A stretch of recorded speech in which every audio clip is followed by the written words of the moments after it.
Selamat pagi anak-anakku semuanya. Assalamualaikum warahmatullahi wabarakatuh.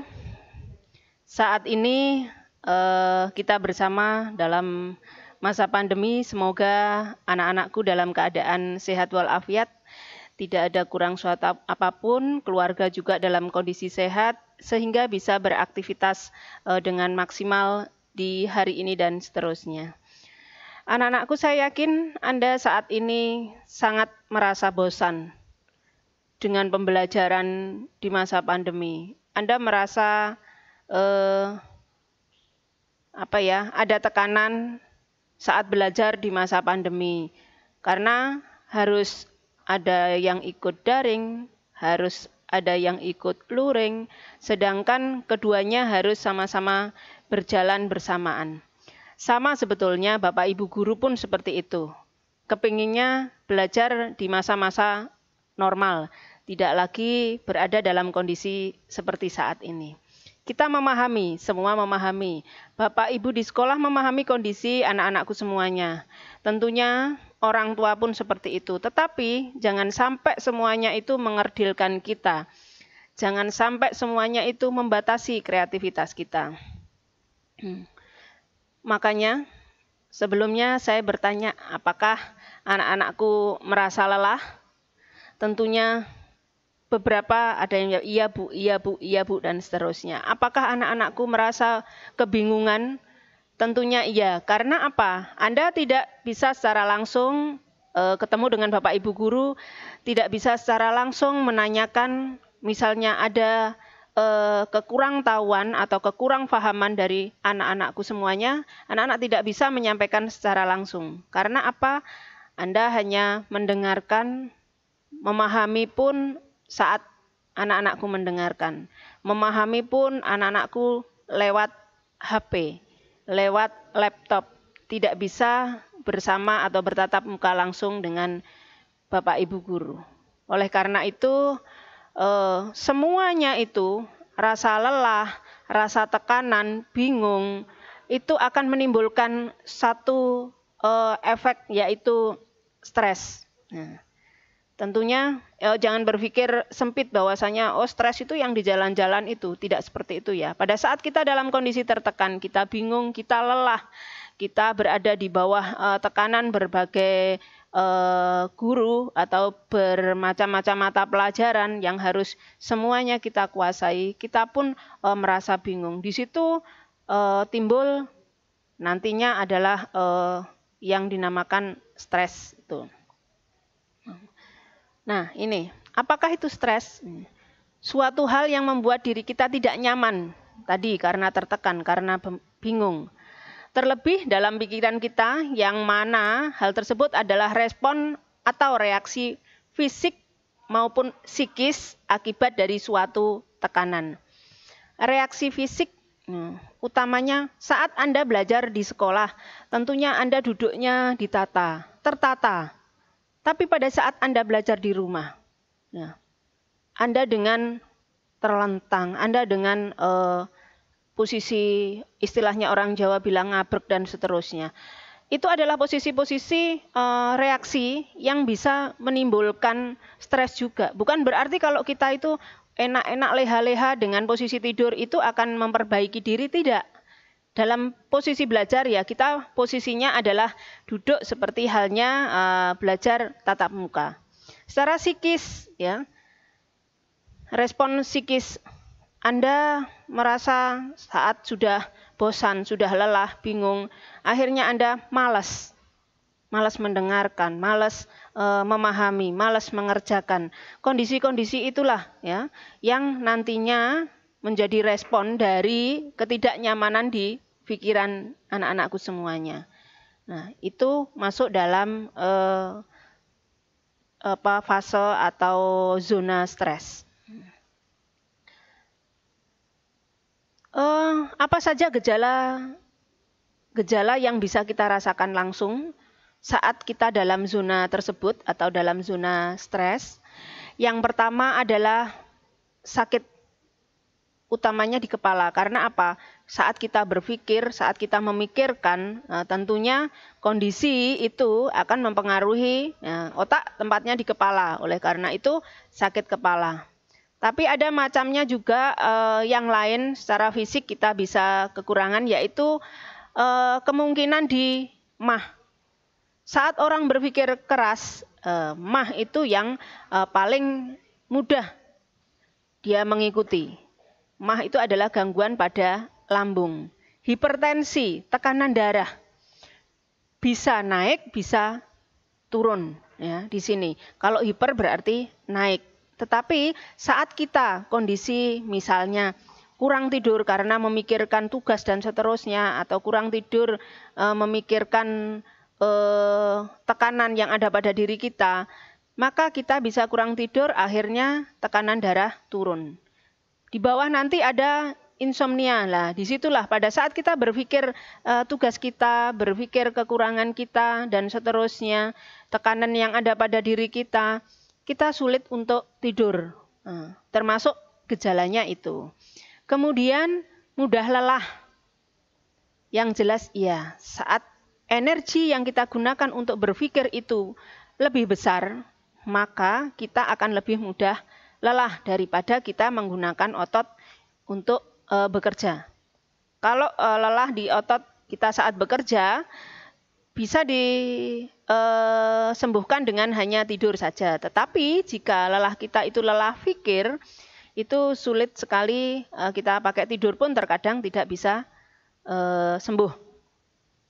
Kemudian sulit berkonsentrasi, jelas. Malas belajar, mengikuti. Apatis, artinya di sini adalah kita merasa tidak percaya diri dengan apa yang sudah kita lakukan atau apa yang akan kita kerjakan. Bahkan Anda pun bisa-bisa merasa, saya sebelum mengerjakan tugas, Anda sudah merasa saya nanti tidak bisa. Pada akhirnya beneran tidak bisa mengerjakan. Kemudian hilang rasa humor. Karena apa? Pada saat orang di samping kita humoris semuanya, saling canda tawa, karena kita merasa tertekan, akhirnya kita terusik di situ. Terusik bukan untuk ikut humor, ikut guyon, tetapi kita terusik karena terganggu. Pengen menyendiri. Gelisah ini sudah bawaan dari semuanya. Karena apa? Semua tugas kita, perkembangan kita yang harus kita lewati, itu terlewatkan atau menjadi tanggungan, numpuk, dan seterusnya. Akhirnya kita gelisah. Mudah marah, otomatis. Saat semuanya tidak bisa kita penuhi, kita merasa pengen marah kepada orang-orang di sekitar kita. Terkadang terhadap barang-barang kita. Kita marah seperti itu. Jadi tidak selalu marah itu terlampiaskan kepada orang-orang atau makhluk hidup, tapi makhluk mati pun terkadang jadi sasaran kita. Pemicunya ya, ada dari 3 sisi. Pemicu daripada zona stres tadi. Ya. Yang pertama adalah dari dalam diri kita sendiri. Yang kedua, dari lingkungan sekitar. Yang ketiga, dari keluarga. Tetapi ini jangan dijadikan kambing hitam. Saya seperti ini karena ini banyaknya tugas. Saya seperti ini karena banyaknya tuntutan dari orang tua. Saya seperti ini karena teman-teman saya itu seperti ini. Atau guru saya seperti ini. Lebih baik kita protek terhadap diri kita sendiri. Saat lingkungan keluarga banyak tuntutan dan diri kita juga punya tuntutan sendiri, maka ya, kita melihat kembali ke diri kita. Kita memanage sebaik mungkin diri kita. Saat manajemen diri kita maksimal, maka pengaruh dari luar, lingkungan dan keluarga dan seterusnya, siapapun itu, tetap saja diri Anda akan bisa survive. Itu anak-anakku ya. Jadi ini hanya sekedar informasi saja. Perlu Anda tahu bahwasanya pemicunya dari sini. Tapi jangan sampai ini dijadikan kambing hitam.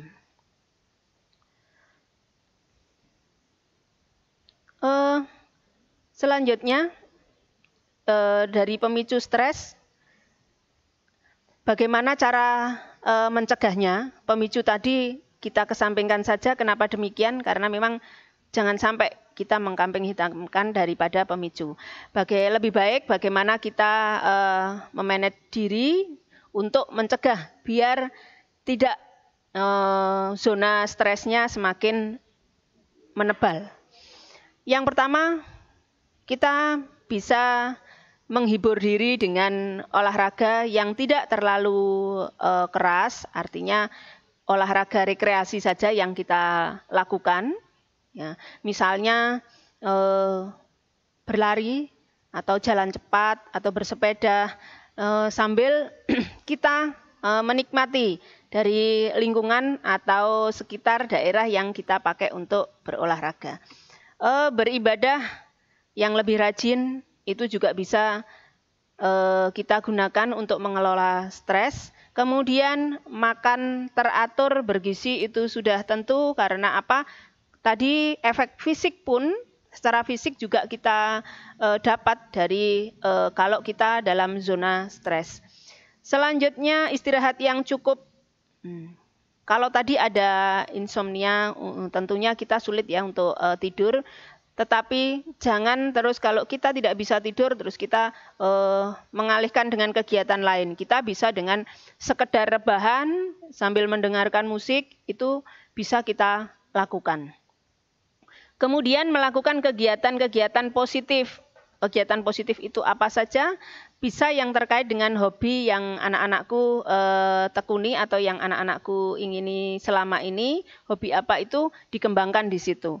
Jadi kita bisa mencegahnya tidak sampai menebal daripada zona stres kita.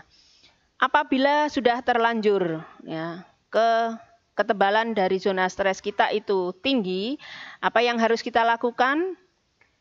Kita harus merubah persepsi. Merubah persepsi. Kalau Anda nanti butuh bantuan, silahkan Anda menemui guru pembimbing masing-masing untuk merubah persepsi yang saat ini berada pada diri Anda atau Anda akui bahwa itu benar. Karena merubah sendiri itu tidak mudah. Ya. Memotivasi beribadah. Yang selanjutnya mengambil hikmah dari hal tersebut. Kalau saya seperti ini, apa yang saya peroleh? Tugas saya numpuk. Saya makin tidak mengerti, makin tidak atau sulit memahami pelajaran dan seterusnya. Anda nanti dari situ bisa ambil hikmahnya. Oh, kalau saya dengan kondisi seperti ini, saya jadinya kayak gini. Mulailah nanti untuk ke hal satu lagi, merubah persepsi. Selanjutnya berpikir positif. Selalu bersemangat memotivasi diri sendiri dengan berpikir positif.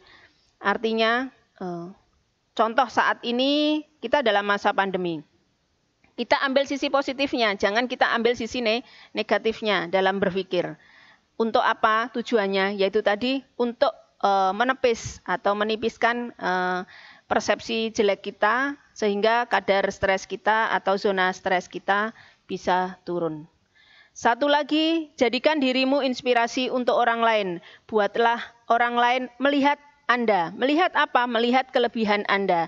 Dan berkata, karenamu aku tidak akan menyerah. Jadi dengan model, dengan kondisi apapun, ya, makanya karenamu aku tidak akan menyerah. Kita bisa survive dalam kondisi apapun. Itu sedikit terkait dengan stres yang bisa Bu El sampaikan pada pagi hari ini. Semoga bermanfaat. Terima kasih. Assalamualaikum warahmatullahi wabarakatuh. Selalu jaga kesehatan.